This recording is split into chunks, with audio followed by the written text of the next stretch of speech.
All right, we're live. Okay. Good evening. The Lapeer Community School Board of Education meeting is now called to order. We will begin with the Pledge of Allegiance. Mr. Hagedorn, would you please lead us through the Pledge of Allegiance? Sure. I pledge allegiance to the flag of the United States of America, to the republic for which it stands, one nation, under God, indivisible, with liberty and justice for all. Thank you, Mr. Hagedorn. Okay, next, Superintendent Wandry, would you please introduce the presenting school for this evening? I will. Thank you, Madam President. And it's my distinct pleasure to introduce Principal Anita Lawrence and her team to share with us their update on goal number 2, benchmark 2.1b. Anita? Hi, thank you. I'm gonna share screen right now.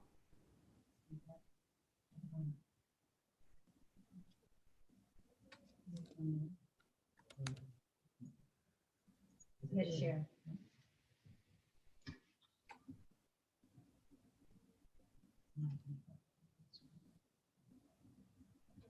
Okay, thank you for the opportunity to speak today. Corey, Nicole, and I are presenting on board goal 2.1b. Our staff chose this goal because of the current needs of our students and the situation we have experienced in the last year. 2.1b is 100% of students will have daily access to technology for classroom use and utilize identified online virtual platforms for receiving evidence-based instruction. When effectively integrated into the curriculum, technology tools can extend learning in powerful ways. These tools can provide students and teachers with access to up-to-date primary source material, methods of collecting and recording data, ways to collaborate with students, teachers, and experts, learning that is relevant and assessment that is authentic, engaging ways to incorporate Common Core state standards and learning targets, educate parents through technology, and enhancing engagement during multi-tiered system of supports, which is MTSS. This year, we chose to have our staff and students record how they are enhancing instruction using technology at Lynch. The staff was excited to share about how they integrated technology each day.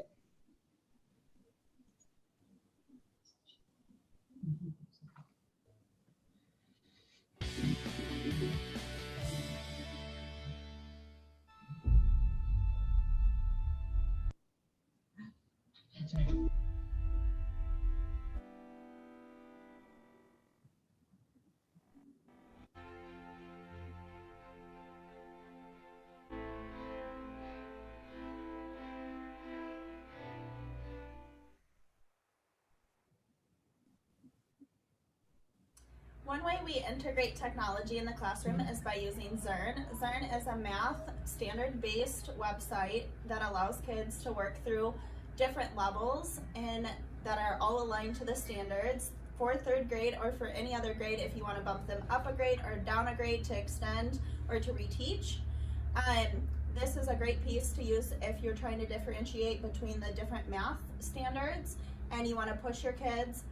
We use this during MTSS time and also during math to extend their learning. One other thing that we use for technology is a password card that we made. So it has all of our websites that are also clickable through Google Classroom. They go on and they log in using their own individual login card. This helps smooth out transitions during MTSS time, and there's not a lot of questions. They know how to get on, and it makes it simple. And another thing that makes our transitions more smooth is that we have on our whiteboards a must do and a may do with a standard attached to it so they know what they have to do to be successful. So their must do, is tied to what we're learning in the classroom, but the may do is always something that includes technology. So this year, more than ever, technology has been important for our classroom. Google Class has changed everything. I've been using Google Classroom for like 2 years, but after this summer's John Sawash courses, it helped me amp up my game and be able to utilize it with kids on a daily basis. After virtual was over for the first 3 weeks, I was just encouraged by the kids' engagement. So engagement has been really the key for me. I use Google Class every single day. It doesn't matter what the subject is, it's getting used. So the kids stay in routine and they understand how to use it inside and out. They're also responsible to go home and show their parents what's going on in class. So I wanted to show you really quick. We do not have a physical planner this year. So we are using the stream. You can see that right here. We're using the stream as our daily planner. So everything's posted here by subject. Me and my teammates, we all post in each other's classrooms. And it's just a great communication tool between home and school. Another great thing about Google Classroom is using the technology, but having kids be able to create a project or work on an assignment in the digital format.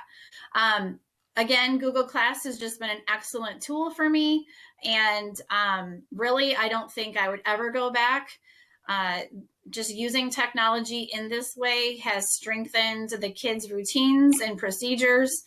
We're keeping it alive. This is a one-stop shop. They can come here and get all of the materials needed and continue and make progress. So just in case we have to keep, if we have to go back virtual, then we're ready to go and there should be no delays. I analyzed my DRA scores and realized that a lot of my students struggle in fluency, so I decided to use reading A to Z passages to enhance fluency and make sure that by the next time we take a DRA, the students will be fluent enough to pass with no problem. One way I use technology in my classroom is when giving assessments. The data on my screen represents an end of 4th grade assessment that I gave to all incoming 5th grade math students. When I look at the data, it's clear that with a question like question 8, students didn't need extra practice with the standard. However, with a question like question number 18 or question number 23, I could tell that more than half of the students got it wrong. So that was probably where a gap was created. More than likely back in the spring when we had our period of virtual learning. So once I figured out which standards they needed extra practice on, I went on a website called Freckle and was able to assign either groups of students or in some cases whole groups of students extra practice on the standards they needed help in. And it didn't take out on my tier 1 instruction. They were able to work on it when they had extra time or during MTSS time.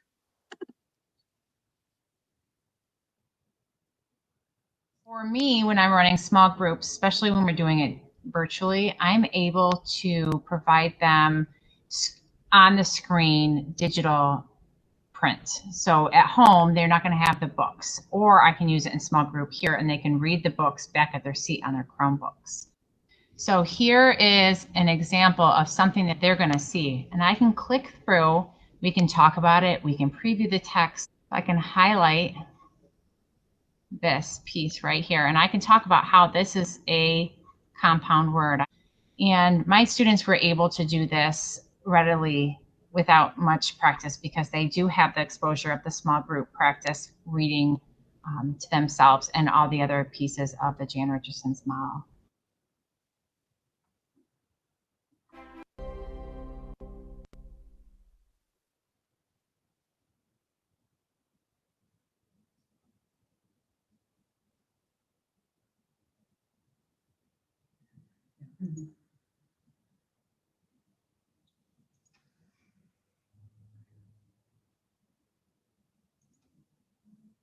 One of the things that we are really proud of here at Lynch is our Lightning Look Board.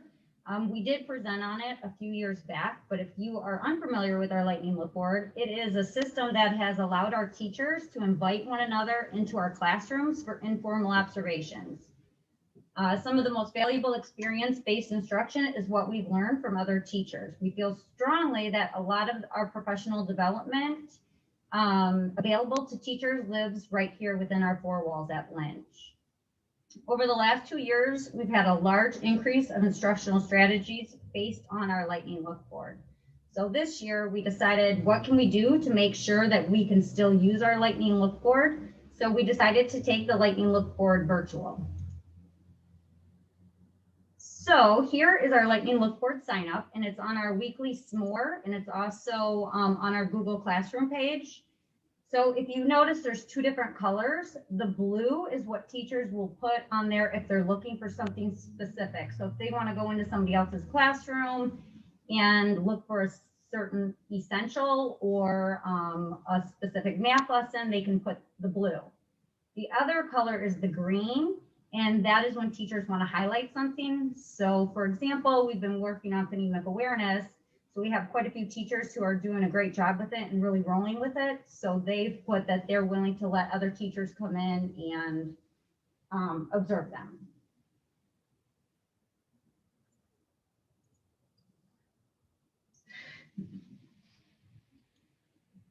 So at first we were really nervous about taking the Lightning Look Board virtual because we weren't sure how teachers were going to accept it, but we've noticed a lot of great benefits of taking it virtual. The first one is the flexibility of observations. So teachers no longer only have to go in at a specific time. The lessons are recorded so that you can watch them at any time. It's also teacher choice. So if the teacher records a lesson, they don't like it, they don't necessarily have to upload it to our Google Classroom. They can re-record it, or they can choose a different lesson. Another benefit is the collaboration between colleagues. So for example, before the teacher would go in, watch 10 minutes, and then we would debrief. This time we're able to pause it in between the lessons and kind of talk about the look-fors and things that we wanted to address.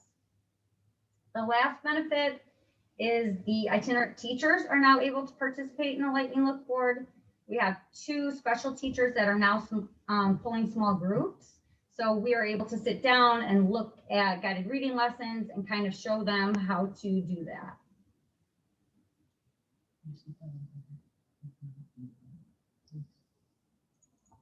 Another way we use technology to enhance collaboration at Lynch is with our staff Google Classroom. So during our onboarding week, we decided as a staff that we needed a platform to organize our Lightning Look Board virtual lessons.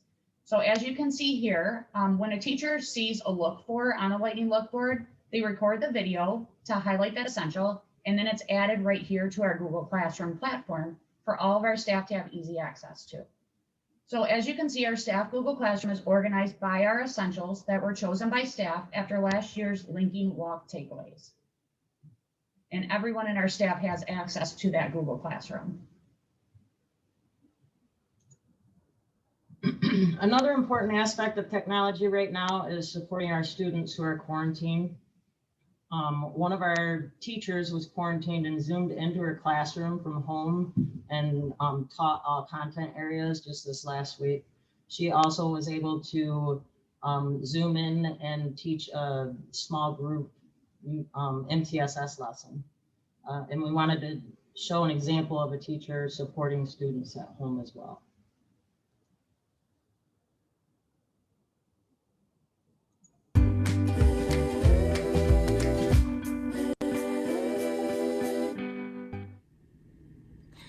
Having technology available to me for my students to use both in and out of the classroom has been invaluable to me so far this school year. When we came to school on October 5th, returning for face-to-face instruction, I had a student who came to school and unfortunately had to go home even before lunchtime because she had some family members with an exposure situation to COVID-19. And I ended up finding out later that day that she was going to be home for an extended period of time.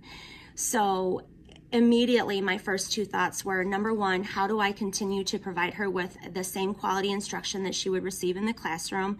And number 2, how can I maintain a positive relationship with her so that she still feels like she's a member of my classroom, even though she's not physically here? So before the next day, I was able to have assignments for her that were aligned with the same content my students were receiving in the classroom. through Google Classroom. And I continued that throughout the duration of the 3 weeks that she was home. I was able to post daily assignments, and then she would upload her assignments, send them back to me. She and I worked to establish a system where I was constantly able to check in with her and give her feedback on her progress. And I was also able to communicate directly with her parents about her progress as well, and give them feedback and help support them with educating her at home.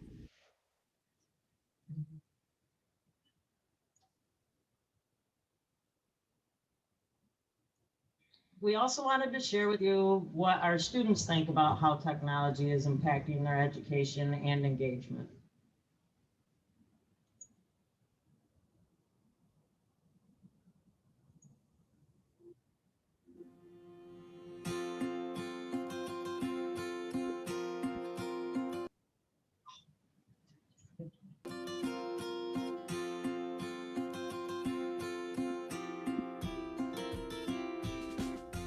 Hi, my name is Ava Turner. This is our Bitmoji classroom, where if you click on the picture, it brings you to a resource that we use in class. This one's Google Classroom.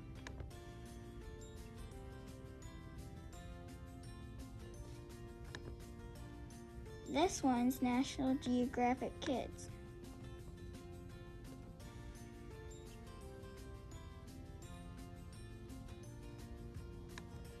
And if you click on this one, there's another Bitmoji classroom. If you click on one of these books, there's a little trailer for it. The trailer helps us, before we read the book, understand what the book's about.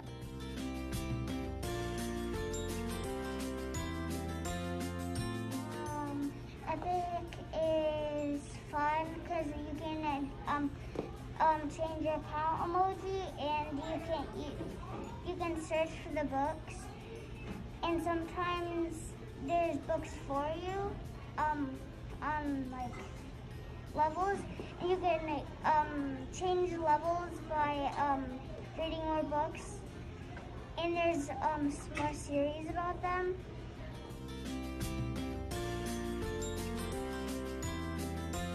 It gives you questions, and then once you answer all the questions, it'll give you a list. Like, it'll give you red X's or green check marks, like with the ones that you got right or wrong. It'll tell you things about the book.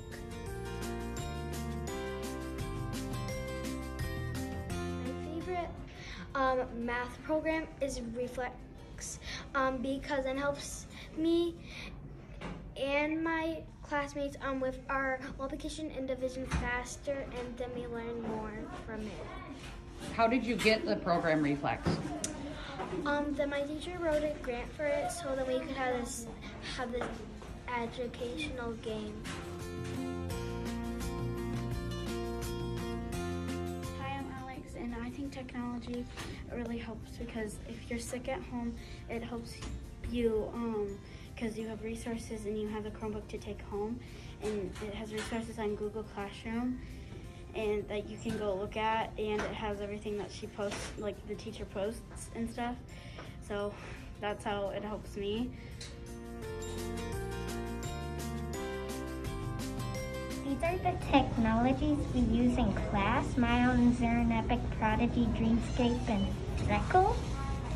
Myon and Epic are an online reading. Zern and Freckle are math that help you with your math, along with Prodigy, which is kind of like a video game where you have to where you use spells that have math. And Dreamscape is a game that you just have to try to defeat. It's kind of a reading game, but my favorite piece of technology is Prodigy because the higher you go, the harder the math problems get.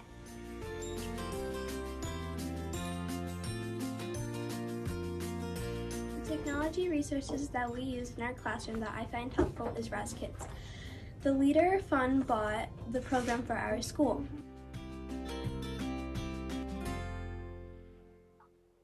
Hi, my name is Allie. I think the best technology that we have is Chromebooks because we can communicate with our teachers.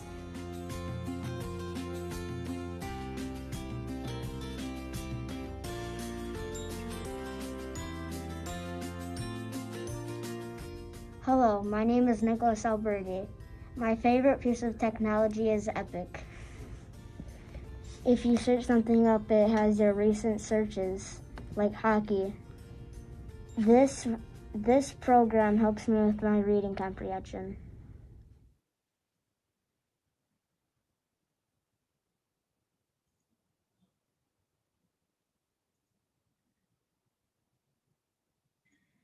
At this time, we would like to thank Mike Nolan and Denise Becker for all of your hard work and dedication to making Lapeer Community Schools a better place. You will be missed.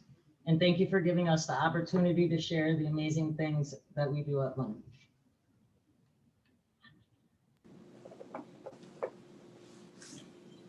Thank you very much.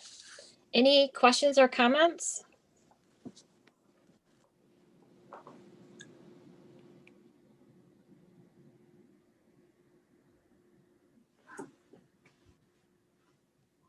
I've got a comment if you don't mind. No, go ahead, please. I just want to say thanks to Anita and your team. I really appreciate the kind words there at the end. And it's just, when I see the video, it's one of these where I wish we were there in person. And I have been around long enough where I wish we were at your school, because I used to love to come to the schools and see all the vibrancy and just see all the great things the kids have done. But here tonight with your video, I mean, I appreciate everything you guys have done and that you're doing for our students, and the introduction of the technology, whether you wanted to be doing it this way or not. You're doing the best you can to make sure that these kids don't skip a beat, and we can't thank you enough for that. Thank you. Any other comments or questions? Yeah, I just want to thank Anita and the team at Lynch too. I'm going to miss everyone. And so I appreciate the kind words also. And I also, like Mike, remember going to all the schools. And when we stopped doing that, it was really hard because it is something that was unique, and getting to see the schools and everyone at the school was nice. So, but thank you.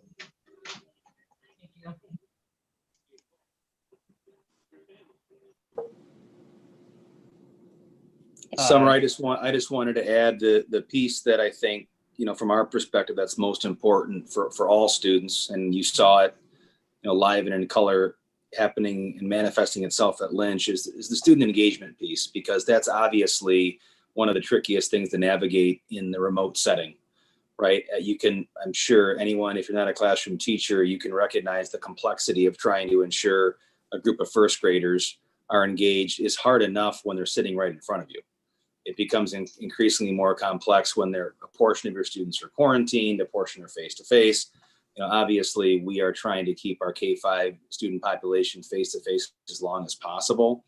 But after watching what we saw today, I'm pretty confident that we're going to continue to engage kids in the best way possible, even if we are forced to go remote at the elementary level. And it's also, I think, important to note for the board's benefit that, with Anita and her team, Corey and Nicole, the building learning coaches, a lot of support is required in this COVID era outside of the typical classroom teacher to get the resources in the hands of our instructors to make sure that the levels of engagement you saw examples of tonight are maintained throughout. And that certainly is a testament to Anita and her team and the ability to get those resources in the hands of teachers. So I know that there's a lot of folks in our buildings, learning coaches being one great example of people who are really dedicated to supporting the direct instruction of students. And technology has complicated a lot of that, but it's also, you've seen, it has manifested in some pretty cool new resources. So great job, team. Thank you. Thanks. Yeah, I'm glad you really brought up the piece of engagement, because I was definitely going to highlight that myself. And I appreciate taking this position that we're in with our students having to be remote or partially remote due to the circumstances. What I like about it is that we're embracing it and we're utilizing it to the nth degree. And I heard you say it's strengthening and streamlining for students. So I really like that piece. We're taking a bad situation and making it better for our kids. So that's the best thing. So I appreciate that so much. Thank you. Thank you. Summer, I did have one question I wanted to ask the team. I'm just curious for my own benefit, and I think just to keep us in mind, I guess, of what hurdles do you see with students obtaining access to technology like internet and those types of things? Because that seems like it's a big deal, and I don't know as we often recognize that some students just don't have access. The district set up hotspots around for students who had difficulty with technology. And like in my building, I can honestly say that I might have had one parent who was struggling with it, maybe two. And we have a, what do you call it? A thing that makes our signal go further. So like, I don't know what you call it. A booster. Yeah. Yep. And parents could come here and use it. Okay. Also, when we came back, we had places around the district for kids to be able to actually use our technology within some of the buildings when we came back from summer anyway, when we did virtual. Okay, that's just really nice to know, because you hear nightmare stories from other districts. So I'm proud of us for helping to take care of that, and I appreciate that input from you guys. Thank you. Yep, Dr. Watson. I just wanted to say thank you for the shout out to Leader Fund. Nice job on that. I appreciate it. And I'll just say ditto to what Matt and Summer said. It's just easier that way. Great job, you guys. Great presentation. Thank you. Thank you. Okay, any other comments? Okay, thank you so much. So we'll move on to our next item is public comment this evening. And I believe, Mary, no additional public comment we've received tonight? Nope, no public comment. Okay, thank you. We will move to the report section. So, Mr. Nolan, will you please share with us your last Personnel Committee report for this evening? I'd be happy to. And I'm pleased to report it was probably the shortest Personnel Committee meeting we've ever had. We met on November 25th. The only item on the agenda was really the fact that we have 5 bargaining units out of the 7 that are coming up in the very near future. So just so board members can be aware, with that many units coming up all at one time, expect to see updates and bargaining talks to begin here shortly. But that was really it. We ended 48 minutes after we started. Perfect. Thank you, Mr. Nolan. My pleasure. Anybody have any questions, comments? Okay. Thank you so much. Let's move to presentations. So Superintendent Wandry, would you please introduce the presentation for this evening? Will do, Madam President. Thank you. It's my pleasure to introduce Donna and Tiffany from Plant Moran for the 2020 annual audit report. So I'll hand it over to Donna. Take it away. Welcome. Great. Thank you. Mrs. Putnam, Mr. Wandry, board members, appreciate the time on the agenda tonight. We are going to cover the audit results for the June 30th, 2020 year. Our understanding is that you have the final audit reports. And, you know, there are 3 items that are our key deliverables. That would be the basic financial statements, the federal programs report, and then the end of audit correspondence to the Board of Education. We did cover these items in detail with the Finance Committee, and well, they were in draft form at that time a few weeks ago.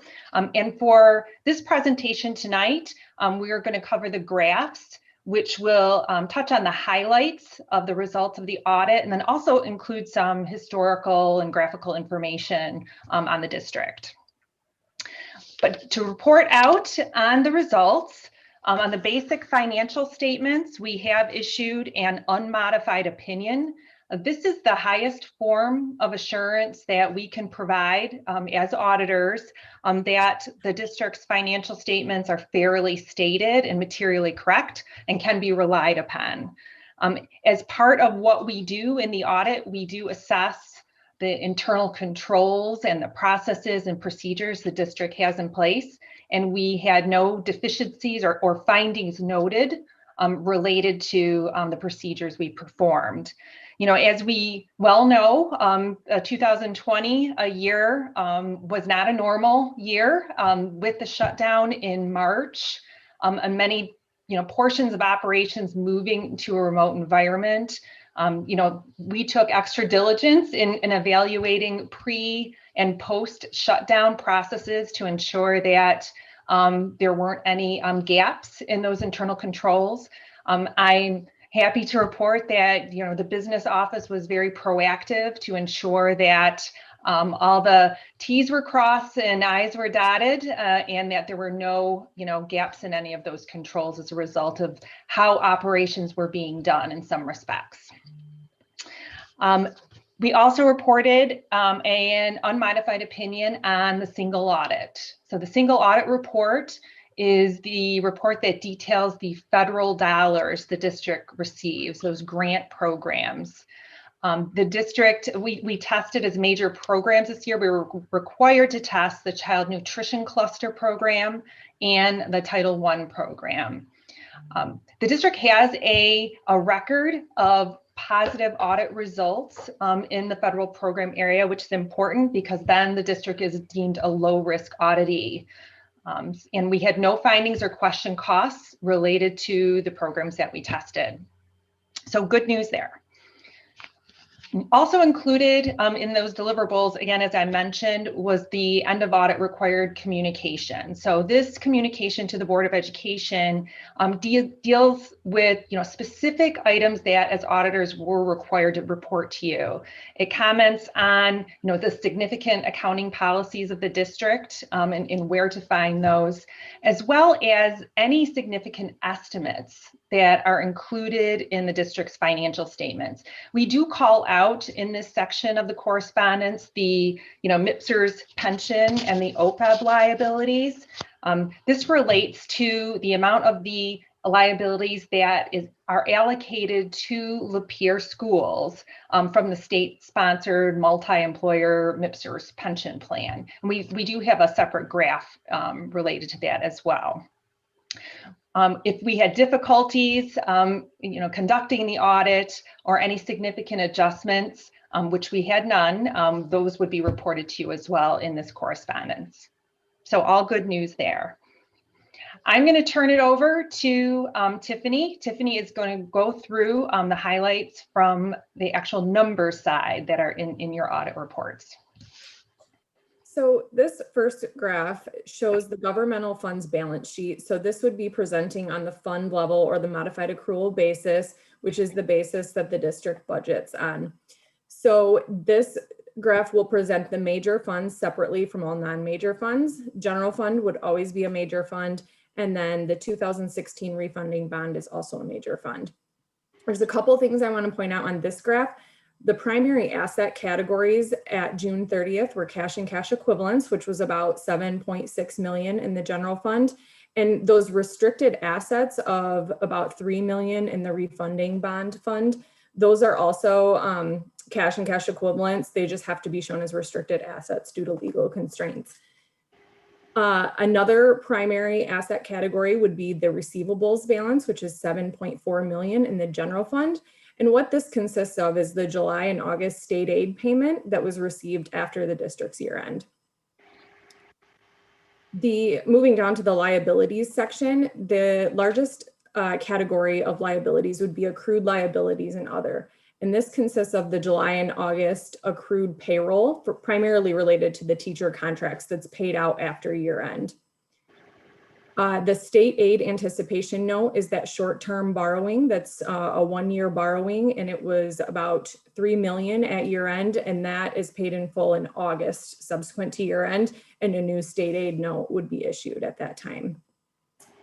The last thing I wanted to draw attention to is the deferred inflows of resources toward the bottom below liabilities. This is unavailable revenue. So this would be grant revenue that was not received within 60 days of year end. So due to modified accrual basis of accounting, it can't be recorded as revenue because it wasn't received in that 60 days. So it will be recorded as revenue next year in fiscal year 2021. The next slide presents the revenue and expenditures and changes in fund balance. And this is also on modified accrual basis, and it's the same fund breakout that we just talked about. So we're not going to go into detail on the general fund column on this slide because the rest of the graphs are really going to focus on the general fund. But I will point out a couple things about the other funds. So in the 2016 refunding bond, you have local revenue, and that's primarily property taxes. And then the only expenditure in that fund would be the debt service payments on that 2016 refunding bond. The non-major funds, this would be a combination of all of the other funds of the district. And the one thing I wanted to point out was the federal revenue is about 1.8 million as of June 30, 2020. And that is all made up of the food service fund revenue. And as Donna mentioned, that was a major program that we tested as part of the single audit this year. And that revenue is up slightly due to that unanticipated school closure program and the meals that were served during the school shutdown. Any questions on those two graphs before I move on? The statement of net position takes the governmental fund balance sheet that we talked about on the first slide, and it adds a few different things to convert it to a full accrual basis of accounting. So I'll just touch briefly on the differences. So capital assets net up in the assets section, those are all the capital assets net of accumulated depreciation of the district. So those are added to the fund level balance sheet. And then the long-term liabilities down in the liabilities section, that would be all primarily the bonds payable. So the long-term debt that doesn't show up on the fund level, but it does show up on the full accrual statements. And then as Donna mentioned, the net pension liability, the net OPEB liability, and then related deferred inflows and outflows related to those plans, those are also added to get to your total statement of net position. A couple things, you can see that Lapierre's portion of the net pension liability increased about 7.8 million in the current year, and the OPEB liability allocation decreased about 2.4 million. There's a few different things at play with how that liability is allocated, but a lot of it has to do with the actuarial assumptions that are made for that plan. And this year, for the net pension liability, the discount rate was reduced, which resulted in that increase in pension liability. And then for the OPEB plan, I did mention that the liability went down on that plan, and there was a study done that actually lowered the projected health benefit per person, which reduced the total plan liability by about 1.4 billion. So then when that gets allocated out, Lapierre's allocation was less due to that. Footnote 11 in the financial statements really goes into detail on the effects of the discount rate and the different assumptions that are used to come up with these liabilities. So if you wanted to dig into a little more detail, there's a few different pages that talk about that in the financial statements. Now we're going to move back to the modified accrual basis. So this is the basis of accounting that the district budgets on, and we're going to focus on the general fund. So this slide presents total revenue for the year ended June 30, 2020, and includes the prior 2 years for comparison. And you'll see that total revenue increased about $1 million from 2019 to 2020, or about 2%. A majority of the increase is related to the state restricted sources, which is the gold section of the graph. This would be revenue sources such as special education, the MIPSERS 147 funds that are received as part of state aid, and the Marshall Plan grant. The state unrestricted sources, that's the blue section of the graph, and that's the largest portion of revenue. That is primarily driven by the pupil count for the district and the foundation allowance. And there was an overall decrease in state unrestricted sources from prior year. And then the couple things at play there, the pupil count was down 38 students from prior year. And the foundation allowance was up $240 per pupil. However, that was prior to the $175 per pupil proration that all Michigan districts received in the August state aid payment. So when you factor in that $175 per pupil cut, it comes out to a net only $65 per pupil increase for fiscal year 2020. Any questions on that?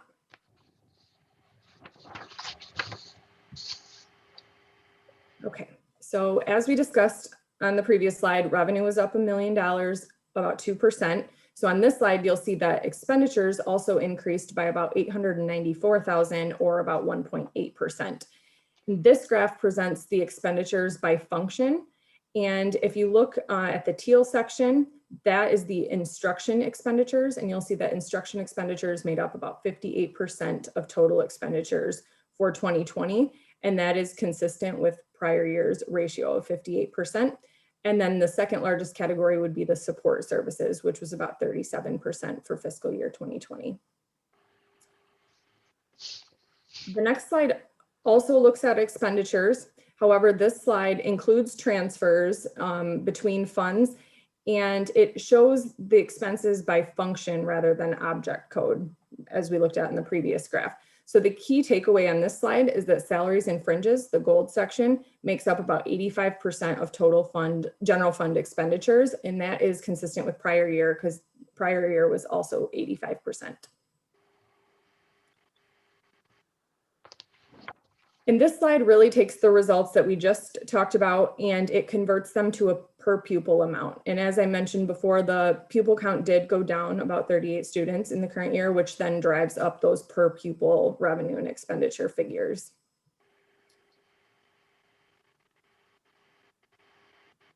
So combining the revenue and expenditure results, the district ended the year with an increase in fund balance of about $1 million, and the total general fund balance at June 30, 2020 was about $5.7 million. So you can see that consistent increase over the past 5 years in the general fund balance. And the next few slides are going to focus on the fund balance. So this first section of the graph, the gold section, is going to look at fund balance as a percentage of expenditures, which is a common K-12 metric that we see. And it compares that to the state average, which is in the far right column. In terms of the state average, we only have the data available through June 30, 2019, because the districts are just now reporting the 2020 numbers. So you can see that Lapeer has been trending closer and closer to that state average. And in 2019, you were at about 9.4%, and the state average was 14.2%. As we discussed on the previous slides, we don't have the data for 2020, but it's hard to tell what the statewide average could do. There's a lot of different factors at play. A lot of school districts delayed spending, reduced spending, cut costs due to COVID. Also, all districts received that $175 per pupil cut in state aid. And the coronavirus relief funds that came in to kind of subsidize that cut, those are not able to be recorded as fiscal year 2020 revenue. That is going to be 2021 revenue. So there is that timing lag between the revenue cut and then the additional funds that were flowing through state aid. One last thing to note on the fund balance as a percentage of expenditures is for 2020, Lapeer was at 11.3%, which is exceeding the board goal of 10%. The bottom section of this graph is the early warning metrics, which this is a different metric that is monitored by the state. This metric takes the fund balance and divides that by unrestricted revenues. And the state typically follows up on districts if that percentage falls below 5%. And as you can see on this graph, Lapeer is well above the 5% threshold, most recently 14.2% for 2020, 11.5% for 2019. Any questions on this graph?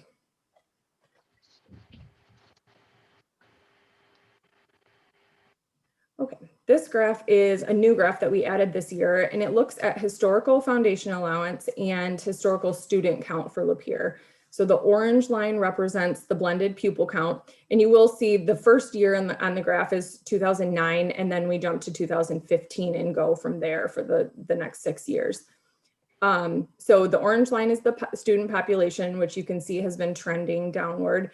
And then the blue line is the foundation allowance. And so there is one additional point on this graph for 2020. So you can see that the foundation allowance went from 7,871 to 8,111.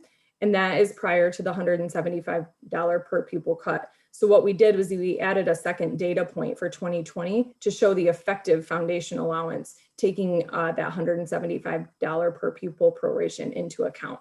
So the effective foundation allowance would be $7,936 for fiscal year 2020. And then the next slide is going to take that data for Lapeer. So Lapeer is at the top of the graph, showing pupil count in gold and foundation allowance in blue. And it's going to compare it to other districts that would have a similar pupil count. So those group E districts. And it is important to note on this graph, we did not factor in the $175 per pupil cut, but that would come off of the foundation allowance of all districts in this graph.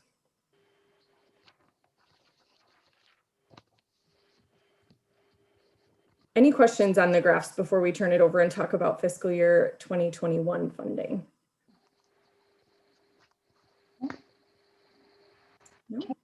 All right, I'll turn it back over to Donna. Thank you, Tiffany. And we just wanted to make a few comments as it relates to, the current state of public education funding, what we're seeing now. It has been, since the shutdown, the emergency back in March, it has been a bit of a roller coaster in trying to gain footing and where things stand at the state revenue level, as well as trying to predict and project what's going to happen for 2021. If you recall, where things stood back in June when you were, making your final budget assumptions for the year, the situation back in June was quite dire. The May revenue estimating conference was, not good numbers were being reflected, and districts were being told in June to estimate for potential cuts in per pupil funding of around $650 to $700 per pupil. Luckily, it's a good thing. Ultimately, the state's economy bounced back quicker than what was projected originally, and the cut in funding was $175 per pupil. And that was predicted based on the August revenue estimating conference. But what's important to keep in mind is, the state and the school aid fund actually closed the gap in their funding with federal stimulus funds. So around $512 million of federal funds helped the state close their budget gap, and that funding was flowed through to the districts.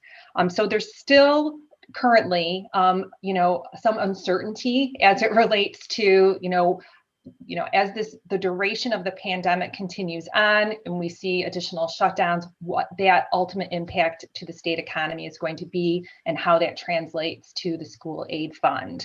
The next revenue estimating conference will be in January, and we'll be all very anxious to see what the results are projected to be at that time. Also, what's continuing to be challenging for districts is the MIPSERS plan. And so, we will see continued increases in the amount of required contributions to the MIPSERS plan. There was an increase again this year that all districts are required to fund. So that's still a challenge for many districts. We're not seeing a corresponding increase in funding to offset those increases that are required to be paid into the pension plan. I wanted to point out, one of the items that Tiffany had mentioned was the federal funds that the district receives, so the coronavirus relief funds in particular. Not since the Great Recession have districts received this level of federal funding flowing into districts. And these are grant dollars. And, some of those funds are listed there on the screen, but there's also, depending on what county districts are in, whether there's donations received, there's all different types of flows of funds that are coming into public schools today. But what we highlight here, what I wanted to communicate here is just a reminder that these dollars are not, you're not able to offset, funding cuts. There's strings attached to these grant dollars and, specific allowable costs they can only be spent on. And they are really just only pandemic emergency related costs.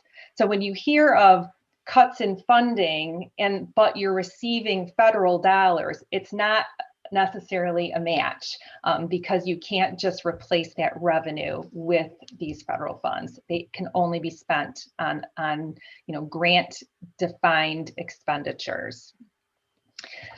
So to recap, very positive audit results for the district. Wanted to recognize your business office, Mark Rader and Danielle Corbiel, for their hard work and preparation for the audit this year.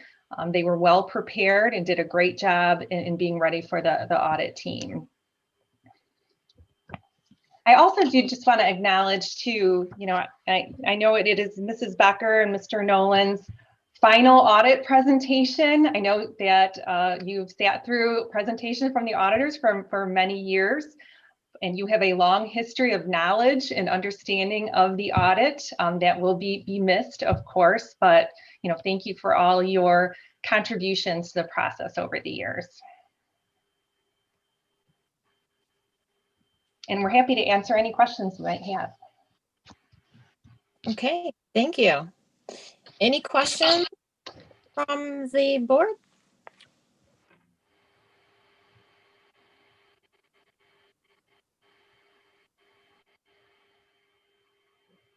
Okay. Well, thank you. I also appreciate the hard work with Mark and Danielle. We wouldn't be where we are without them, especially Mark's crystal ball. I think it's very important to point out, and I want to thank Donna for referencing the specific nature of the relief dollars and how they are restricted. I do think that is a point often lost, not just on school district leadership, but the community at large. They see these large figures, millions and millions of dollars flowing through without recognizing that, all grant dollars, not just in this relief package, are limited, right? And not simply replacement dollars. So really appreciate you pointing that out, Donna. And again, just, want to highlight the great relationship Lapeer Schools has with Plant Moran, and the seamless transition between Eric Fornberg, who managed our account for a number of years, to Donna and certainly Tiffany as well. We hope for a continued relationship, even though we're going through significant transition from a board level. We hope to continue this partnership well into the future. So appreciate your professionalism and flexibility in meeting with us. And I know other districts in the remote setting.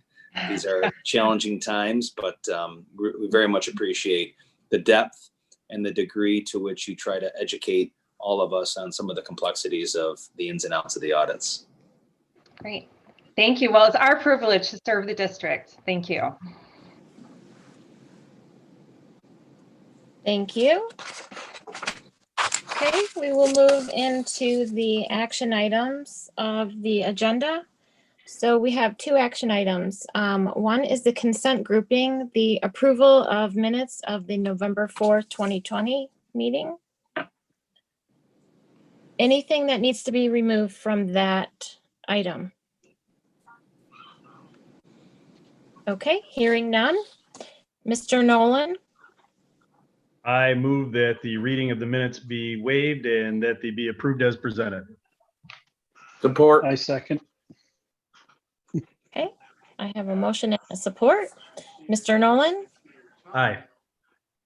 Mrs. Becker? Aye. Mr. Hagedorn? Aye. Mrs. Novak, Aye. Dr. Watson, Aye. Mrs. Schultz, Aye. Mrs. Putnam says aye. Motion carries. Okay, next item is the extended continuity of learning plan. I'll make a motion that the extended continuity of learning plan be approved as presented. Second. Okay, and I have a second. Support by Mrs. Becker. I'm sorry, supported by Dr. Watson. Mr. Nolan, Aye. Mrs. Becker, Aye. Mr. Hagedorn, Aye. Mrs. Novak, Aye. Dr. Watson, Aye. Mrs. Schultz, Aye. Mrs. Putnam says aye. Motion carries. Okay, that leads us next into the board member communications. And I would actually like to begin with the board member communications this evening. And I would like to do that by honoring two amazing board members, Mr. Nolan and Mrs. Becker. So first, Mike Nolan. So in 2004, Mike, you became a board member with a short break. You have served this board more than 12 years. You served many roles during your tenure, such as the diplomat, delivering the message in the board's perspective, the ultimate devil's advocate, and the champion of board decisions by being the first to communicate the message. While being a board member, you never asked to serve as an officer. However, you stepped up to serve where you were needed and giving up the devil advocate's role. However, Mike, you were able to exhibit that you could do both of those roles. There have been many ups and downs, I'm told by a very reliable source. The beginning of your second year, you could be classified as a low point, but also the beginning of the rebirth of the district. You came in at a low point, but 15 short years later, the district is delivering outstanding opportunities for all of the students. You will be leaving this board better than you received it. Your mentorship as a role model for many board members is what will make this district continue to thrive. You should be proud of your accomplishments because we sure are. As in the Irish proverb, life is like a cup of tea. It's all in how you make it. Your time on the board demonstrated you know how to make a great cup of tea. We know it's not much, but we'd like to offer you a small token of our appreciation. This gift, which Mary has in our office for you, this gift began aging in 2002. And like your Irish blood, is very smooth. And each time you taste the richness, only remember the good times. We also have a nice certificate to honor you as your time as a board member. Thank you very much, Mr. Nolan. Denise Becker. In 2003, Denise, you first became a board member, and boy, has it been an extremely challenging ride. For 17 years, it had brought outstanding opportunities for the students in this district. You have brought passion to every difficult decision this board has had to make over the years. Your dedication to this board and community is impeccable. Your first thoughts are always for others, people over yourself. During a graduation ceremony, an accident happened, leading you to be in pain. However, instead of making a fuss, you let the students have their graduation just as planned.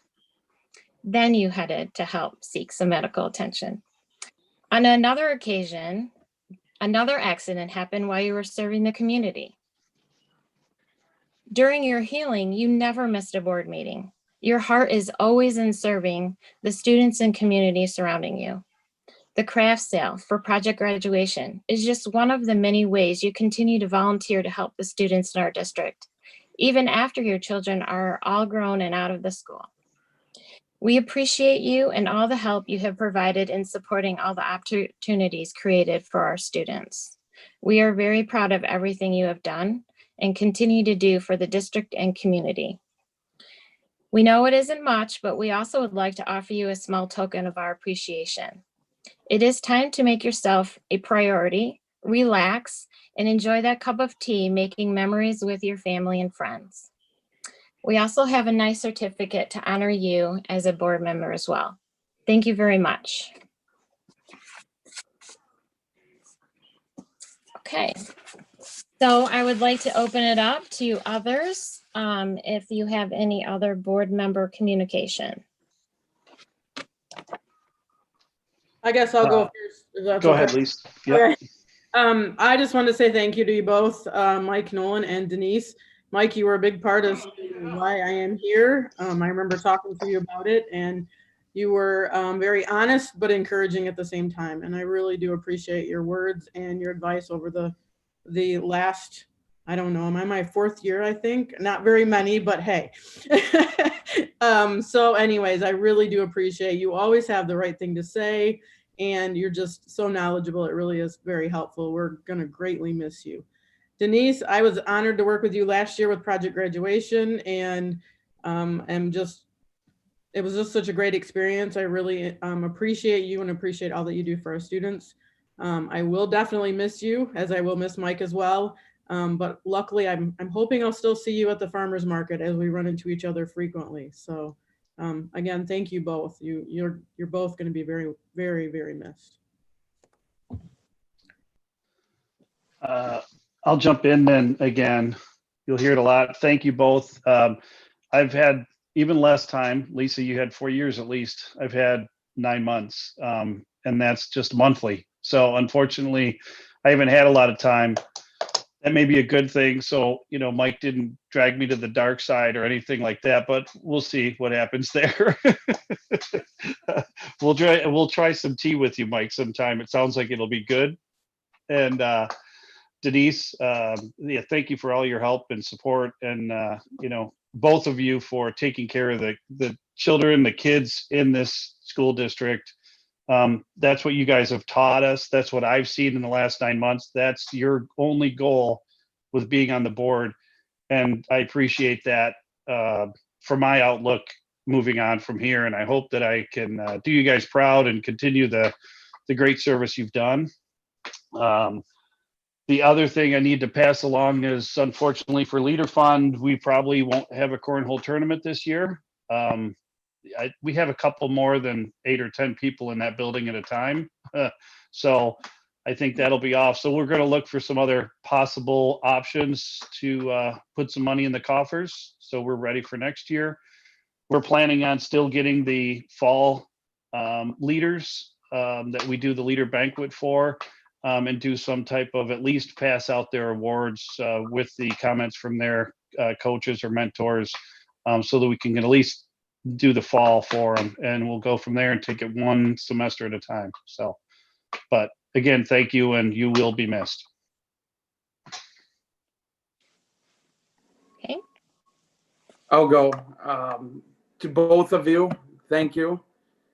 You know, 6 years ago, I ran against both of you trying to get you out of office, and now I'm wishing that you guys would stay. You know, I really do love you both. Denise, I remember meeting you for the first time down at Schickler at a walking taco night back when you could actually have a bunch of people together. I'm sure you remember those days. And Mike, buckle up, because this is going to be a little long-winded. You've known me longer than I've known myself, if that makes any sense to anybody. And I don't know really what to say other than you're a titan of the community. I mean that. If there was if you were building pillars to build this community on, you would be definitely one of them. I don't apologize for this, but you're the best board member this district has ever had, will have, bar none. That is, you always know what to say, how to say it, without getting anybody upset or, offending anybody. Something I wish I could do, but you haven't taught me your ways yet. And lastly, I'll just leave you with this. I was thinking how I could compliment you. And what I'm about to say, I don't say lightly, but with the exception of my mother, my father, and my grandmother, there is nobody I respect and admire more than you. Thank you for always being a friend, being a great year. You know, I went through some struggles in my personal life, and you would stay and talk to me till about midnight in the parking lot, and that meant more than what you'll ever know. I love you, big guy.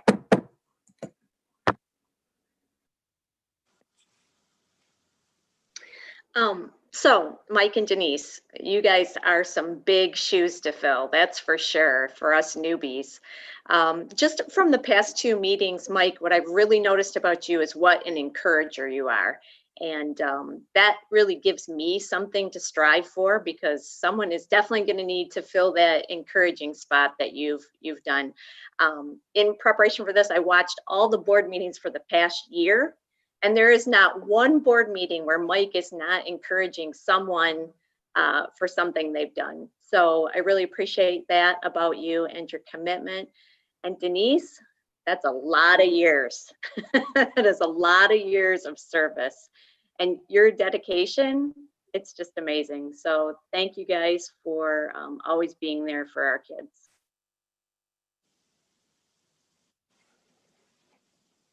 One last thing. I think, Brad, if you really wanted to sum it up for Mike, you could have put a Michigan hat on tonight. That's it. All right. I second that. Say this again. Go blue. All right. Nice.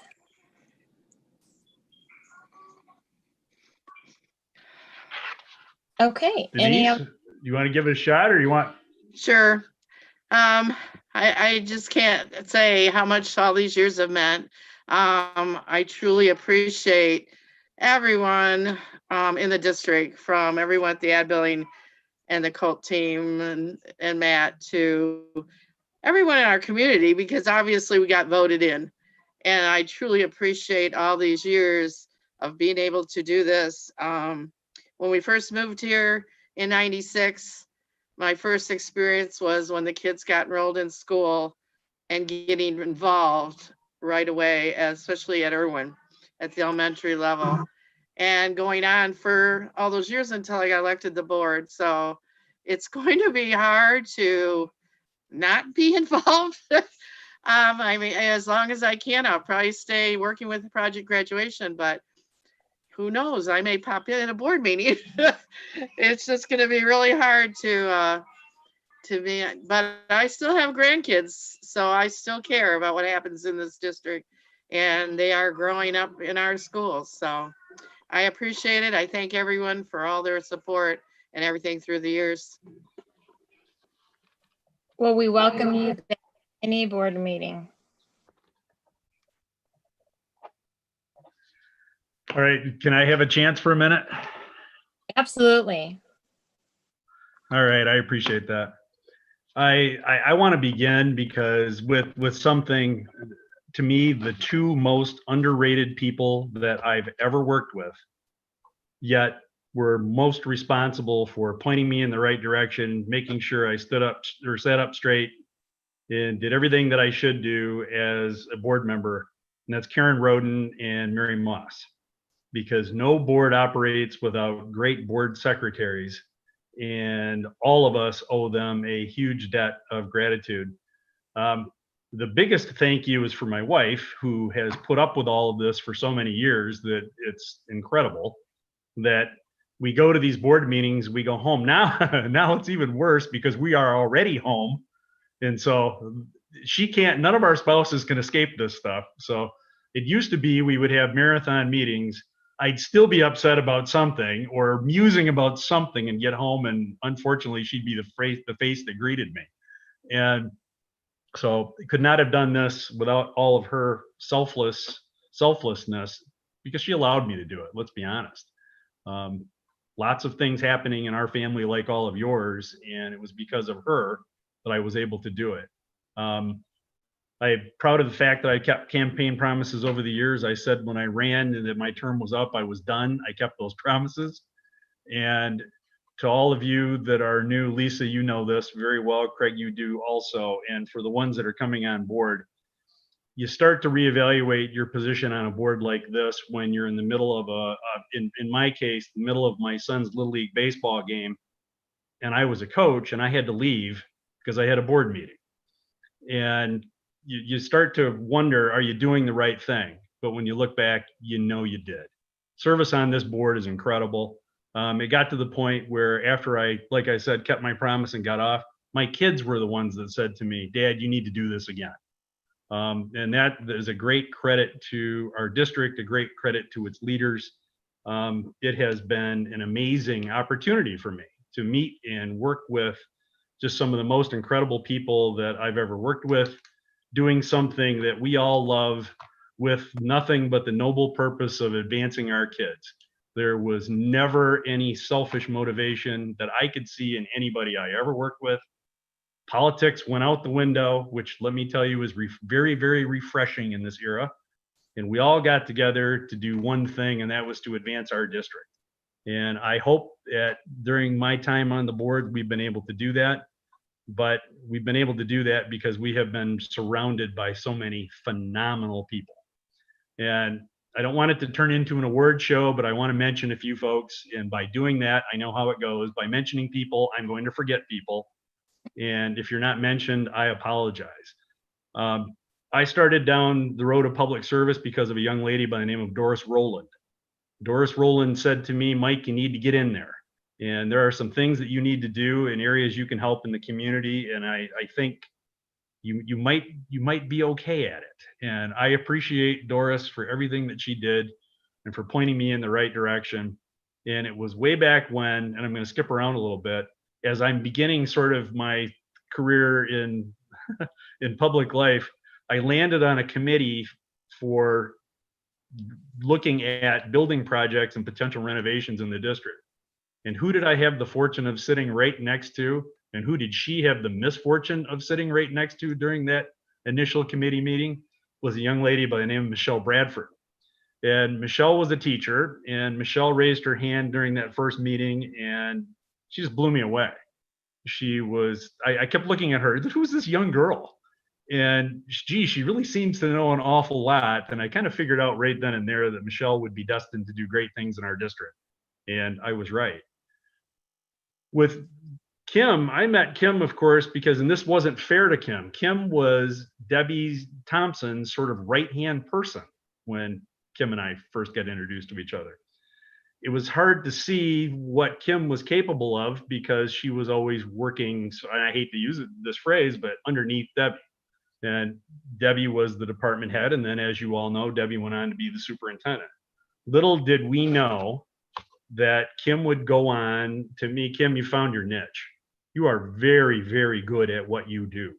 And I can't thank you enough for everything that you've done for our district. You have grown and blossomed. And I can't say in a way that I didn't expect. I just didn't see you in that leadership role until recently. And I am very glad that you took the opportunity and were given the opportunity to grow in that role. We're in great hands with you, and I really appreciate it. Jennifer, you're a star when you hit the ground. It was obvious.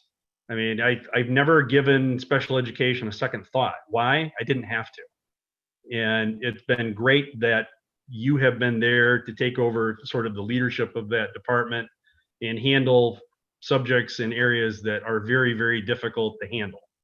And I couldn't appreciate what you've done more. Danielle, you are clearly the star that makes Mark shine.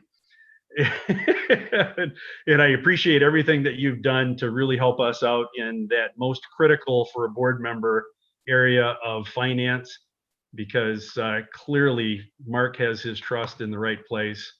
And you are clearly someone who has benefited our district. And thank you for doing everything that you've done to help us get through these very difficult times. Mark, that leads me to you. You know how I feel about you, brother. You have been truly in my life, you have been a mentor to me. You've never said no to me. You've never said as a board, we can't do something. You have, if necessary, redirected us and said, all right, maybe try it a different way. Maybe we look at it another way. But you have always helped us get to where we were trying to get in a way that made sense for everyone and in a financially responsible way. I can't sum up to you, Mark, in any decent way how I feel about you and your efforts. And I think I have definitely gained a friend, and I look forward to working with you in some form or fashion down the road. And I really appreciate, Mark, for everything that you've done for us. And then there's that kid that we've got as a superintendent, and he's still the young guy. But then again, we're still the school district that has the new school that was built in 1976. One of the things I am most proud of is sitting with Mike Keller and Bill Laidlaw, who I wished I had finished my days with. And frankly, it was the three of us that sat after we met Matt and after we did a visit down in Dearborn and said, we got to have this guy. And we saw a star. I mean, we knew the real deal when we saw it. You may not have had all of that length of administrative experience, but your dynamism, your willingness to share, your ability to just put it out there and show us, look, either I'm going to lead you there or I'm going to drag you behind me, but one way or another, we're going to get there. And we got there together, brother. We've done some great things, and it's been just an amazing ride. And it's incredible what you have and your team have supervised and put together, the changes and the transitions in our district. You know, even that, you know, most important issue near and dear to my heart, the mascot. You got me through it, and I wasn't sure most people could get me through that to get me to like lightning, but you voted no. He voted no. I know. All right, just clearing the air. Go ahead, Mike. Yes, I did. But Matt, you know how I feel about you. You are a tremendous leader. You are an asset to our district. You are the right choice. Continue on, do all those great things that you do, and make us better. Brad, the feeling's mutual. I have enjoyed every minute that I have spent with you. You have a lot to contribute to this board. You make sure you do it. Everybody needs you. Our community needs you. And you have been, talk about a pillar. You have been here and been a mainstay from practically the second you hit the ground in this community. I mean, how old were you when you first ran for the board? 18? I mean, public service with young people is unheard of. And you came in right away, stepped up and said, look, I'm going to do this. And I am very, very appreciative of the fact that you did, that you will continue to. I was a little resentful at the beginning. I will admit that you were trying to knock me off my peg, but I'm happy to say it didn't happen.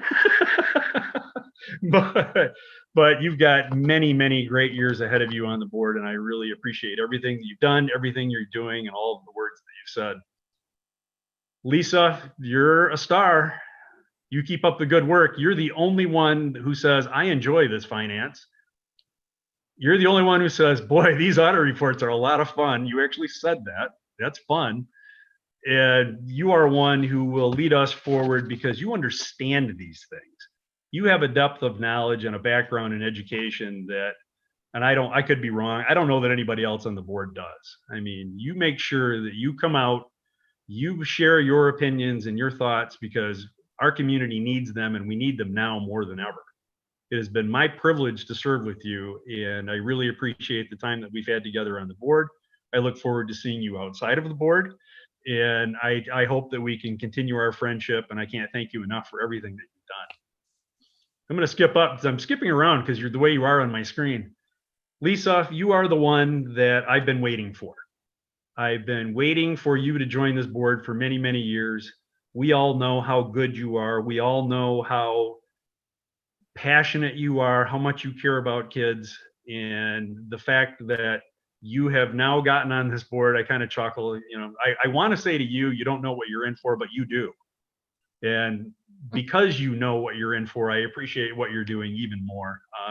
I know you don't have time to do this, but I'm very, very glad that you've taken the time to do it, because you are someone who I think, like me over the years, when people, because I suspect they probably say this to you, I don't have time to do it. I don't have time to serve the community or on a board. And you can look at them and say, well, I don't either. But I do it anyway because it's the right thing to do. And I really appreciate everything that you've done, because you've done so much for so many years, sort of behind the scenes from a board perspective, but you've been a leader in our district for a long time. And I really appreciate everything that you've done. Denise, what can I say? You are, and it's not fair to you, but it is fair to you because this is meant as the highest compliment. I put you and Peggy Bush in the same category for many, many years. You were the heart and soul of our district.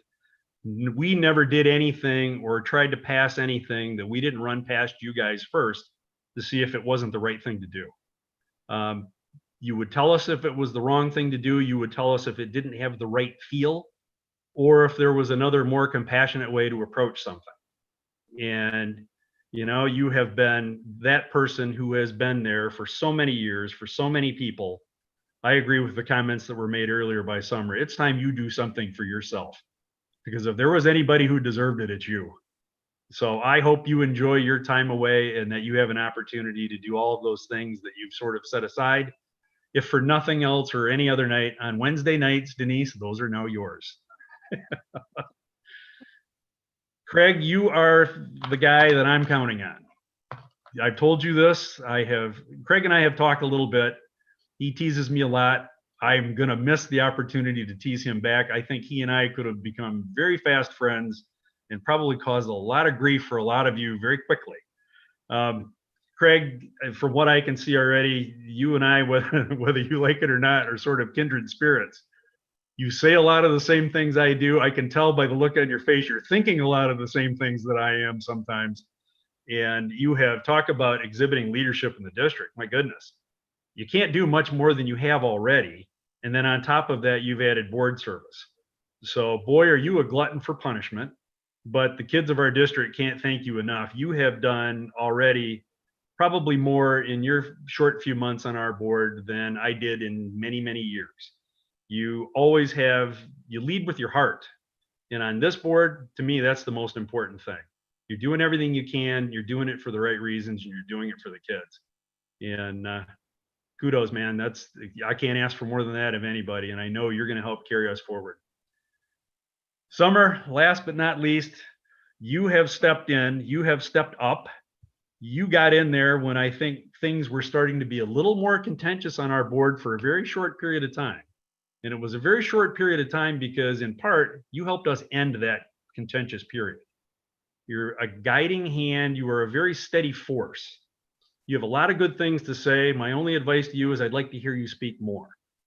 I understand that you understand what it means to be a good president and that you always allow others to speak first. But if it was up to me and I was there to prod you along a little more, I would in the future hope that you'll share your thoughts, because I know you have great insight and you bring a lot of knowledge, institutional knowledge and background to the board that everyone can benefit from, our community can benefit from, and our kids can certainly benefit from.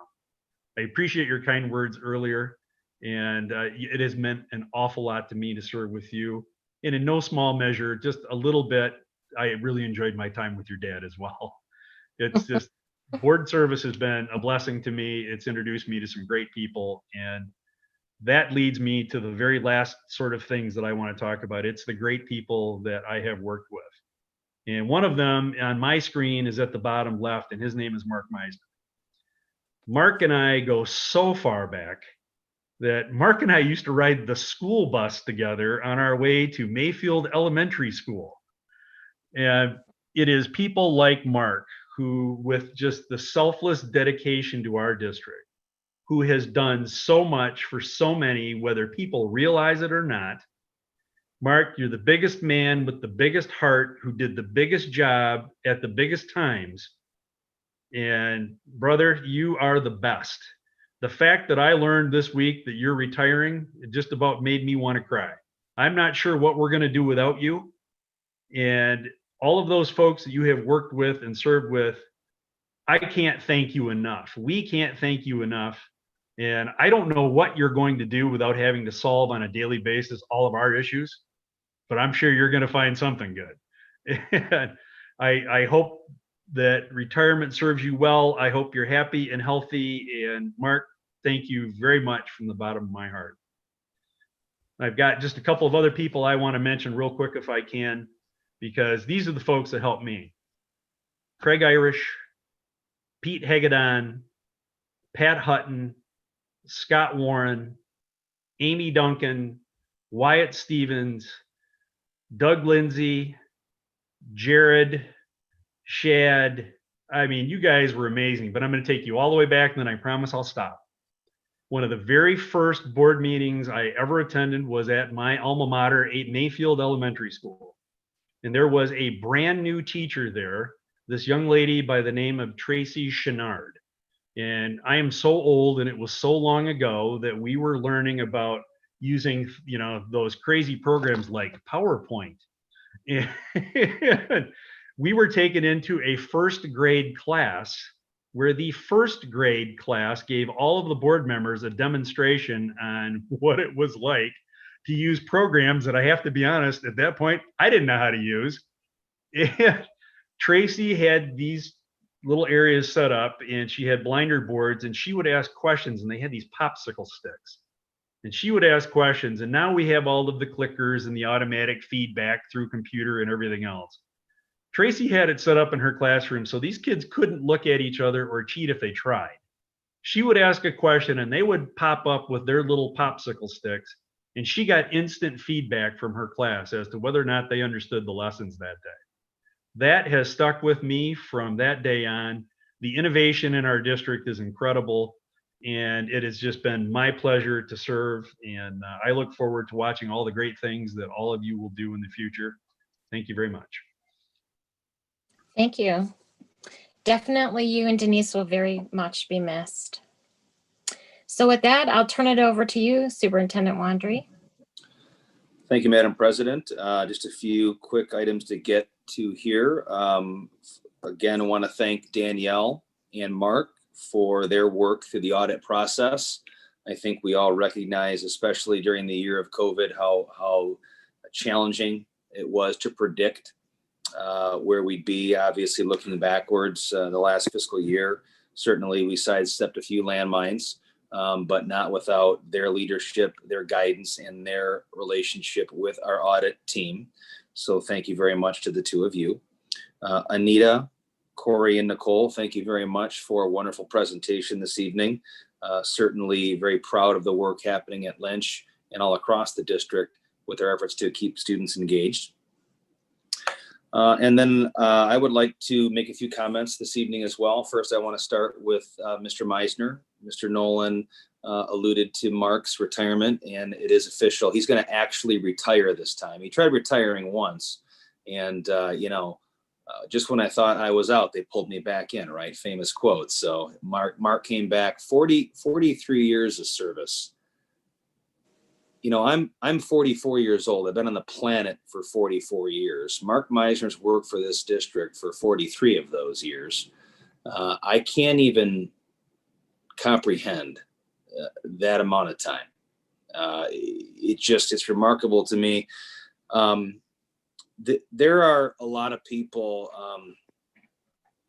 I'm a passionate guy, and sometimes I get angry when I shouldn't, and sometimes I get sad when I shouldn't. So, but you always know kind of where I stand because I kind of wear my emotions on my sleeve. And Mark's going to be a really hard guy to say goodbye to.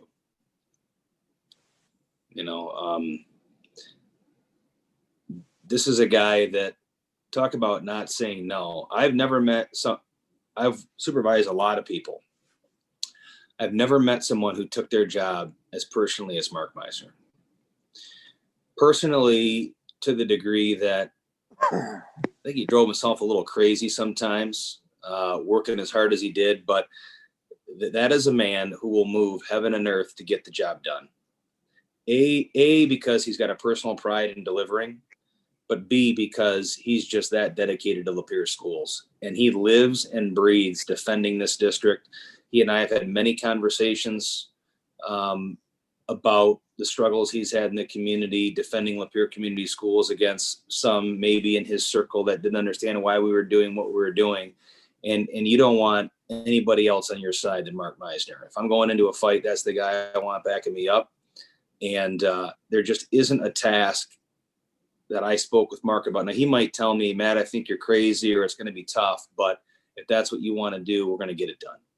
And there are so few people like that, not just that work for us, but that work in general, that take their job so personally. Mark Meisner, 24/7, 365.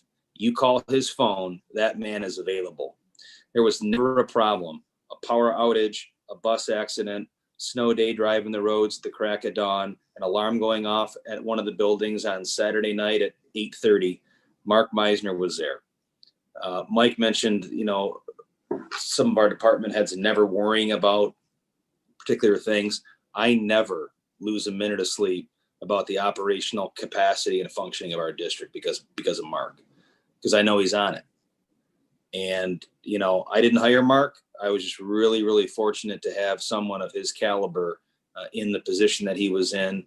And maybe I convinced him to stay a couple extra years.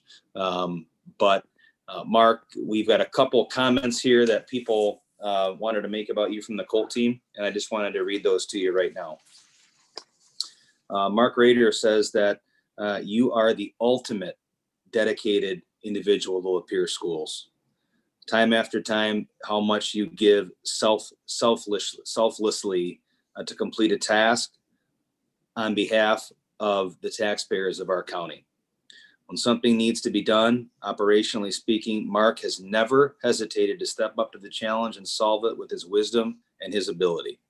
Never have I seen an individual let anything get in his way of accomplishing tasks and completing assignments. And you and Mark have worked very closely together for a number of years. He probably knows you better than anybody besides me and Mr. Nolan, who rode to elementary school with you, of course. Jared said that as we celebrate Mark's career and 43 years of dedication to LCS, he will always be remembered for his willingness to do what he can with the resources that he has in order to showcase the vision of Lapeer. He has a kindness and care for others with a cheerful personality. I might take issue with that last sentence, but let Jared, we're supposed to be nice right now, Mark, so we're going to let Jared go ahead and get away with that cheerful personality bit.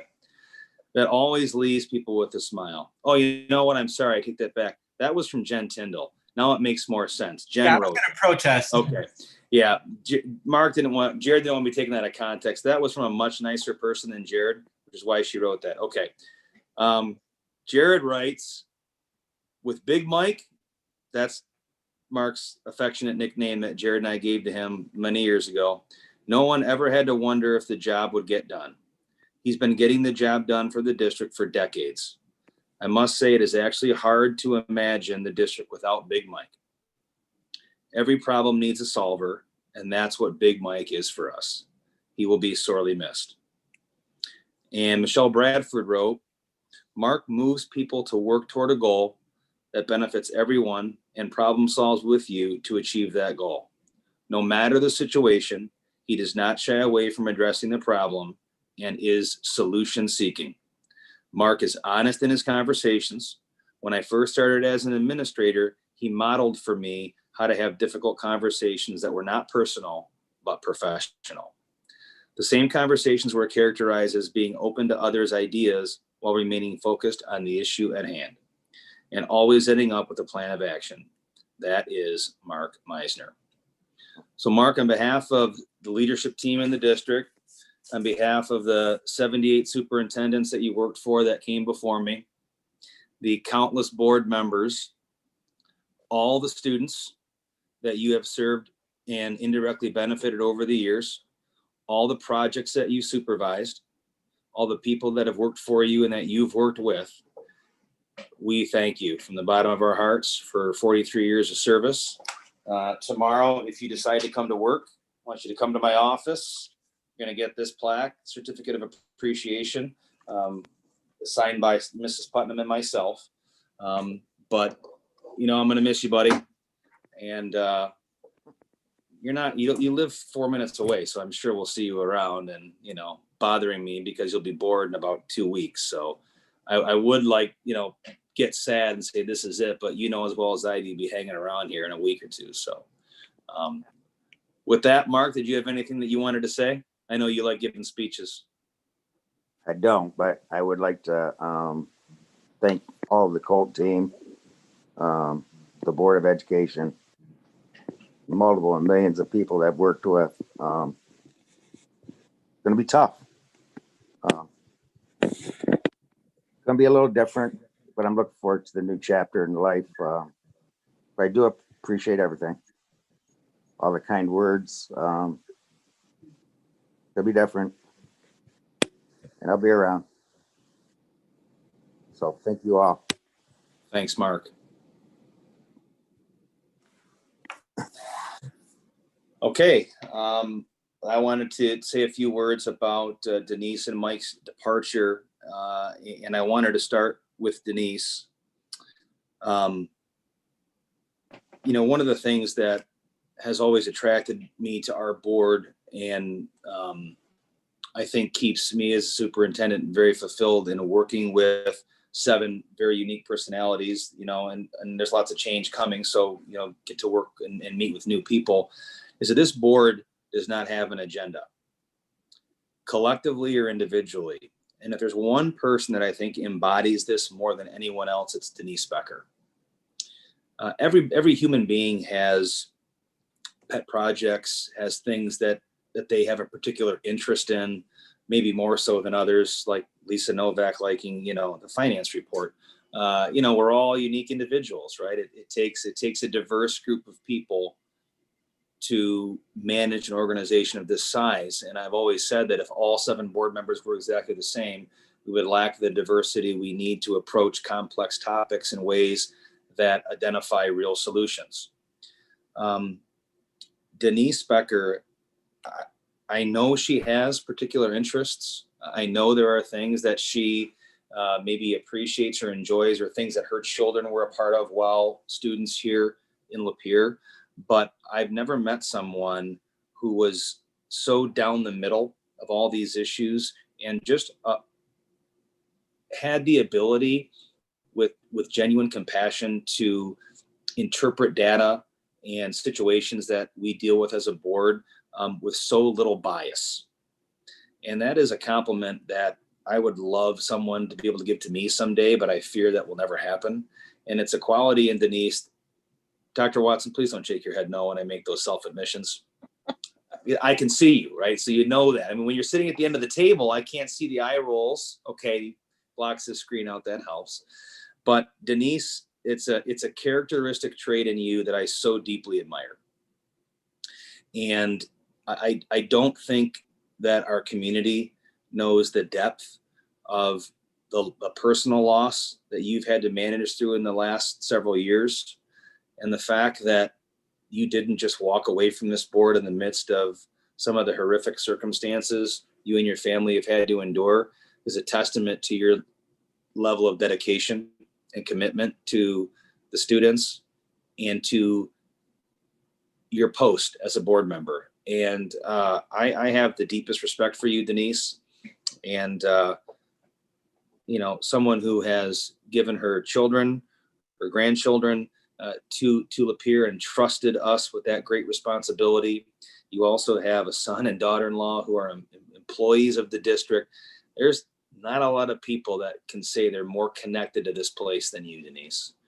And losing you is going to be a severed connection that's going to be hard to replace. There's just absolutely no doubt about that. So thank you on behalf of the Colt team and me personally. You've been a steady rock and someone that I've looked up to in my 10 years here, and you'll be deeply missed. Mr. Nolan used these words in his goodbye to Denise. He used the phrase that Denise Becker is the heart and soul. Well, Mike, if Denise is the heart and soul, then you are the conscience of this board. And there isn't a person's opinion that meant more to me in your capacity as board member in the last 10 years than you. There is just, you know, people, human beings that we're meant to connect with, meant to cross paths with. And there is no doubt in my mind personally that you have helped me become a better leader. Just given me, challenged me, pushed back in ways that sometimes irritated me, I'll be honest. You know, I wanted you to say yes. I wanted you to say, hey, that's a great idea, Matt. Very rarely did that, which at the beginning was grating because I was, you mentioned young. I was much younger than Mike. I was 34 when I started, and I thought I had the answer to everything. And then who is this guy to tell me, you know, think about this a different way? little did I know 10 short years later that's the right way to manage, the lead, and just to be a part of a team in general. And so your steady, calm approach to problems, your thoughtful interpretation of the many issues that we grapple with, was something that I just found very awe-inspiring. Was able to just very fortunate, feel fortunate to have been next to you in how you process through problem solving. And I don't know how much better I've gotten at that as a result of my relationship with you. I'd like to think considerably, but you've influenced me in immeasurable ways. When you left the board the first time, I don't think I appreciated at that time what we were losing. It didn't take me long, maybe a meeting or two, to realize we got to get this guy back. And not recognizing that was even a possibility. It was such a blessing when you did choose to return. But I think you and Denise both have paid your dues. I've said it so often before that being a board member is the most thankless volunteer job on the planet, and you two have done it longer than most people I think would commit to. So your counsel, your guidance, your friendship are going to be sorely missed, Mike. I certainly hope and I know that you'll be available should I need a little head straightening, because you've played that role for me for a decade now. And, Mike was really the first person that, because Bill Laidlaw was the president that hired me. And then even before I started, Bill got a job out of state and left the board. And so I know he led the board through the process of selecting a new superintendent upon Debbie's retirement, but he left. And in his absence, Mike really was the person that stepped up and represented the board in negotiations with me and my first contract. And, we didn't know each other that well, a couple interviews, and there we were sitting at Starbucks in Lake Orion, hashing out my contract and probably challenging each other a little bit right out of the gate, testing each other's mettle. And I just remember thinking, this guy's going to be fun to work with. And I'm looking forward to this challenge after getting to meet him and his representation of the board. And I wasn't disappointed. So Mike, you're the best. Denise, you're the best. I'm going to miss you guys considerably. But we thank you so much. And we know that you'll be cheering us on and available if we need you in years to come. So Mike, you and Denise both stop by. You guys have these same certificates, the same size as Meisner. Sorry, we couldn't order different size frames, so you got to just take what you get. But again, thank you so much, everybody, and we really appreciate your service, and you'll be missed. So on behalf of the district, again, and the hard part about this is because the board meeting is limited to this setting, we don't have the opportunity to have the voices represented that you've worked with these many years, right? But we have put together a little video montage to try and bring in some of those voices from the past and present to express things to you that maybe we didn't do a good enough job of this evening. So with that, I'm going to hand it over to Jared, and we're going to play this little video for you guys.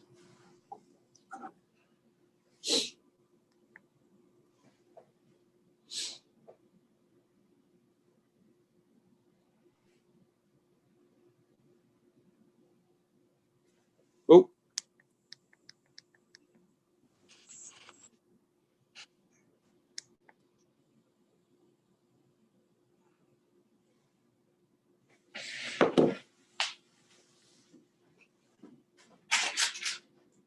No volume. No volume. Can't hear it.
hopefully next year will be a little bit more fun. But I hope that our paths cross again many times in the future, because not only are you my colleagues, but I definitely consider you my friends. So take care and enjoy retirement. Hi, Denise. Just want to let you know that you're going to be missed. I have to say you're one of the strongest people I've ever met. You've been through so much adversity, and yet you continue on. You do so much for your community, for the board, and for everybody. So thank you, and you'll be missed. Denise, you've been on the board since I've been in the district. I like Mary, I have nothing but respect for you. Not only what you've been through and what you've overcome, but you're just kind of a kind soul. And I'm going to tell you, from my part, you're going to be missed. And really, it's hard to know someone who deserves more than what you do for having gone what you've gone through and handled it with such grace. So nothing but respect to you. We wish you nothing but the best in retirement. And actually, Mary had a long list of things that she had written down that she was going to read, but I told her to just speak from the heart. She did it, and we both were going to miss you, and good luck to you. Mike, student focus, dedication, perseverance, teamwork, consensus building, and impact. These are the words board members like you demonstrate. I remember when you both came on the board. It was interesting times with a lot of uncertainties. We had several leadership changes at the administration as well as the board. You both persevered through your first few years. Over 600 meetings of the committee and board as a whole. Later, I call that dedicated. You both were there each year, presented with decreased revenues and enrollments, yet through your demonstrated teamwork and with other board members and the administration, you worked on the plans through consensus building. The students' opportunities increased because of your primary purpose, student focus. Boards are in the right order from top to bottom, keeping the focus on the students. In exhibiting dedication, perseverance, teamwork, decisions were made by consensus to support the education process. These had a great impact on our Lapeer Community School students. How would one know that you had an impact on the students? Well, one, the graduation ceremonies at the end of the year. You could see it in the eyes of the students as you handed them their diplomas. And for another, when current and former colleagues acknowledged that your service on the board had a tremendous impact on the students. You both should be very proud of your excellent contribution. You are both moving on, however, but you are leaving your prints in a better district for your community. Thank you for all you did during your dedicated length of service, and I know you will continue your volunteerism. Thank you again. Hi, Mike and Denise. I feel very fortunate to have had both of your children in my classroom, so I didn't want to miss this opportunity to say thanks. We've been very blessed in this community to have had you both serve with such passion and devotion for so many years. So, from the bottom of my heart, and for every child, including my own, who you helped pave the way for success, I sincerely thank you. Greetings, Mike and Denise. Congratulations on your upcoming retirement from the Lapeer Board of Education. I can't tell you how much I appreciate both of you. You are always supportive and gave me lots of insight. You have certainly been board members during some of the most critical times in Lapeer's history, and thank you for your contribution over your many years of service. Congratulations, and good luck to both of you. Hey Mike, this is Half-Court Hutton here. Just wanted to wish you a happy retirement and just reminisce about the summer days every once in a while. All the brutal communists and all that. So, happy retirement and a happy holiday too, Mike. And Mike, just wanted to take this opportunity to thank you for your many years of dedicated service to our community. You have brought respect and honor to a truly thankless position continuously demonstrating your commitment to education and our youth. For more than a decade and a half, you have fought the good fight, and you've done so with passion, wisdom, and certainly pragmatism. I'm grateful that you were the one to hand me my diploma when I graduated, but more importantly, I'm grateful that you have helped make this community one I am proud to be a part of. You are public servants of the highest order, and you can retire knowing that Lapeer Community Schools is better thanks to you. Denise and Mike, if my calculations are correct, you've both served 15 years. Denise's were consecutive years, and Mike took a little time off after 8 years and then served another 7. Very impressive service from both of you. I know from experience how many hours you each spent serving the district by attending board meetings and committee meetings, fielding phone calls, and wading through emails.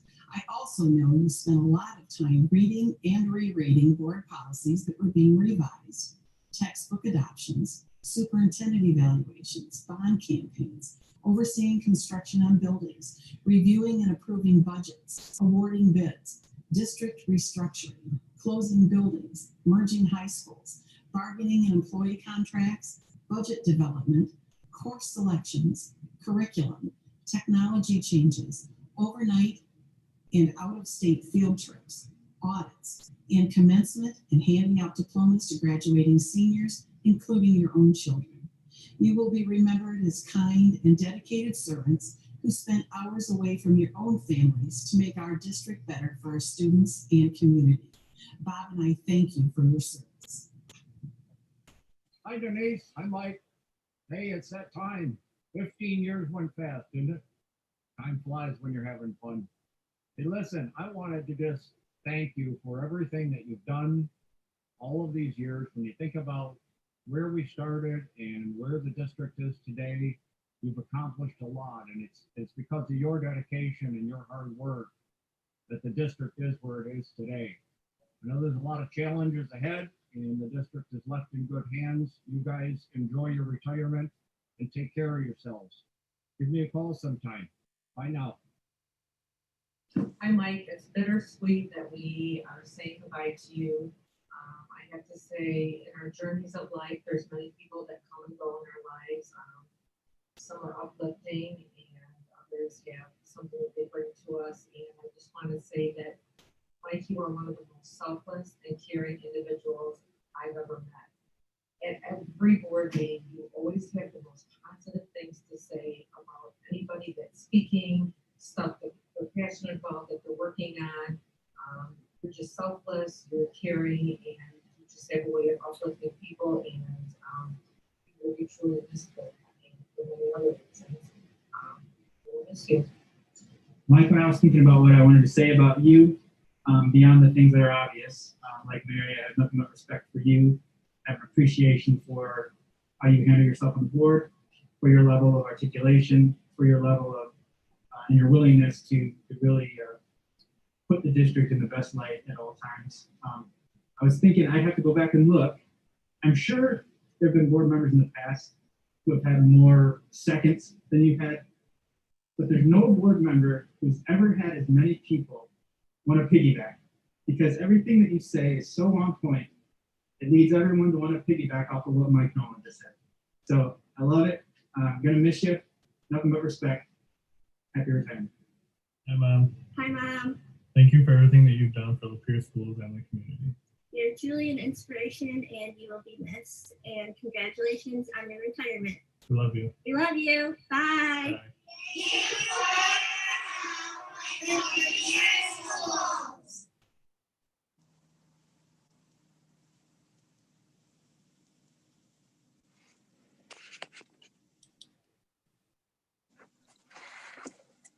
That was awesome. Thank you. Yeah, thank you so much. Great job, Jared. He gets all the credit as the director. I think he wrote most of the script and the speeches for people to say. He did a great job. I think I wrote Jen's tonight too. Yeah, you did. Well, that concludes my superintendent comments, Madam President. Thank you, Superintendent Wandry. Do I have a motion? Motion to adjourn. Support. Okay, I have a motion and support. Mr. Nolan. Aye. Mrs. Becker, Aye. Mr. Hagedorn, Yep. Mrs. Novak, Aye. Dr. Watson, Aye. Mrs. Schultz, Aye. Mrs. Putnam says aye. Motion carried. Meeting adjourned. Thank you, Mike and Denise. Thank you. Thank you. Thank you.